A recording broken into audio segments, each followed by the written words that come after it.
ඔයාට කොච්චර කාලයක් ඔයාගේ අසනීප තත්ත්වය තිබ්බද කියලා? අවුරුදු 2ක් 3ක් විතර තිබුණා. ඔව්. ඉස්පිරිතාලෙන් තමයි බෙහෙත් ගත්තේ. ඔව්. නාංගි එක්ක තමයි මම මෙහෙට ආවේ. දැන් මට හුඟක් සුවයි. ඔව්. ලෙඩ මට හුඟක් ඔක්කොම වගේ හොඳයි දැන් මට.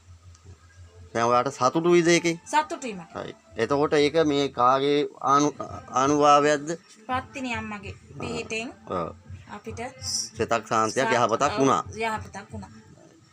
ඒතකොට මේ සර්ව දේව මණ්ඩලයෙන් අපි ඉල්ලන්නේ හැමදාම මේ දෙවියන්ට පුද පඬුරු පූජාවල් දීලා සියලු දේවල් ඉෂ්ට සිද්ධ කරදී ඒ දෙවියන්ගේ ආශිර්වාදයෙන් මේ ඉන්නා වාතුරයන්ගේ තියෙනා අවුරුද්දක් තිස්සේ තිබ්බු ලෙඩදු අද වෙනකොට සුව වුණා.